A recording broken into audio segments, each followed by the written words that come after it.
Thank you, Marilu. Thank you for inviting us here. And also thank you for dedicating this conference as a tribute to Daphne Caruana Galizia, who was both Caroline and mine, a very old friend and colleague in Malta, who, as you know, was assassinated on the 16th of October this year. I am a columnist in Malta, I write for the Sunday Times, and Caroline is a full-time journalist and also engages in investigative journalism. And I will first give an overview of Daphne and her life and her work, and then Caroline will go into the implications of this murder and what we think comes next for us in Malta after this. First, just to set the scene on the situation of the press, the media in Malta. We have a media where we have quite a lot of the media which is dominated by political parties. The broadcasting media is owned by political parties, and the public broadcaster is also dominated by the government.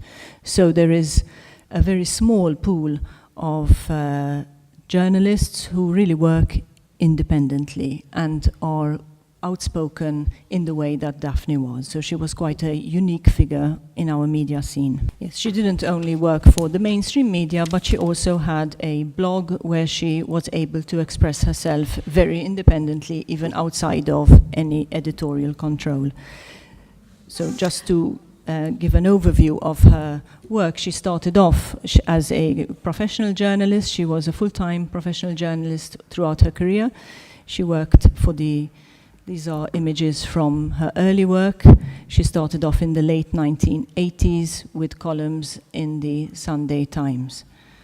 She then moved in the 1990s to another Maltese independent newspaper, which is the Malta Independent, and she also edited and wrote for her own feature magazines, which was a sideline of her work.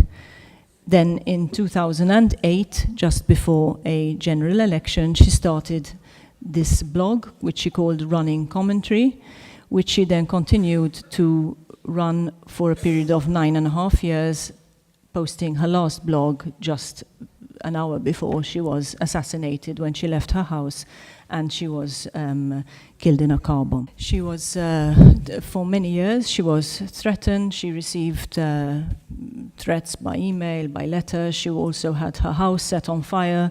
Her dogs were killed. And this type of constant, ongoing threats is something that she lived with until eventually the tragedy of last month. She had become her blog became a very important feature of her work. And she not only carried out her own investigations, but she also reported on what was going on, and she received a lot of information and material from the public. So the public began to see her as a repository, a site where they could send their complaints, their comments, information that they had. They would be kept anonymous, and she was ready to put all this out in her own name. So she became quite an isolated figure as well, in the sense that she was a very central point for this and all this information which was coming out, some of which was very controversial and also a lot of polemics around this work, and she was always the name associated with all of this. And in a sense, we can see that what was also discussed this morning, this pattern also very much applied to her, where she was first denigrated and insulted, and then became you can see here in the clips behind, these kind of terms. She was called a witch. There's a sense of demonizing her and dehumanizing her by both the press and also people urged on by this, members of the public, where she became this figure, or there was an attempt to turn her into a figure of hate, and then also an isolation of her character as a journalist, which I believe makes it easier eventually than when somebody does want to commit an act of violence. When somebody is dehumanized in this way and an object of hate, it becomes easier to do that. She was very aware of this. This quote is in English, so I won't spend too much time on this, but this is an example of her herself writing and understanding how difficult it was for her to carry on working in this dangerous climate that she worked, and also with these threats and attacks that she faced constantly. But she actually did, she carried on, and she never stopped writing. She was prolific, she remained prolific in spite of all this.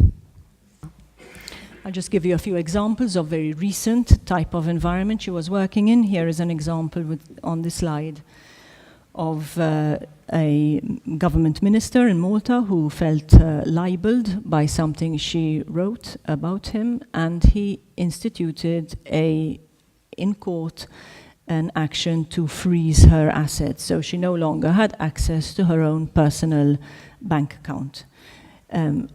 The public in Malta, which also very much appreciated her work or appreciated the role that she was playing in journalism, there was a spontaneous crowdfunding initiative to raise the money. He was blocking her account for around 60,000 euros, and there was an attempt to raise that money from the public in order to free her accounts. The money was raised within a day or two. Her accounts, however, remained frozen, and also last year, when she was killed, she still did not have access to her own bank account. I'll just add to that in the meantime, the government has proposed to change the law so that it is no longer possible to put on a garnishee order to freeze assets on a libel suit. This is a proposal, it hasn't yet been implemented. Another attempt to cripple her financially, as an example, would be a case like the other example on the slide. This is now not the government, but a private businessman who also felt libeled by an investigation she carried out on a project of his, and who instituted 19 libel cases on one issue, because each libel case, of course, has its own costs, and so it is a way also to create a financial problem.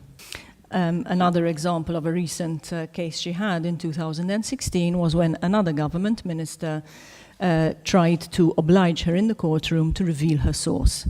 So she refused to do that, said she would go to prison if necessary to defend her source. So that was another kind of action she faced. One of the biggest cases she was involved in the last 2 years was the Panama Papers and the implications that, or the involvement of a government minister and also the Prime Minister's Chief of Staff in the revelations. And of course, again, she faced a number of court cases on this issue.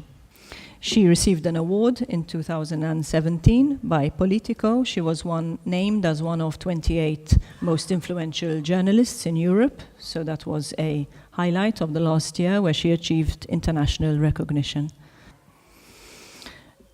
When she was assassinated, I just want to make a final point how also the public recognized how she had been demonized and vilified very often in this rather sexist way, with being called a witch and so on.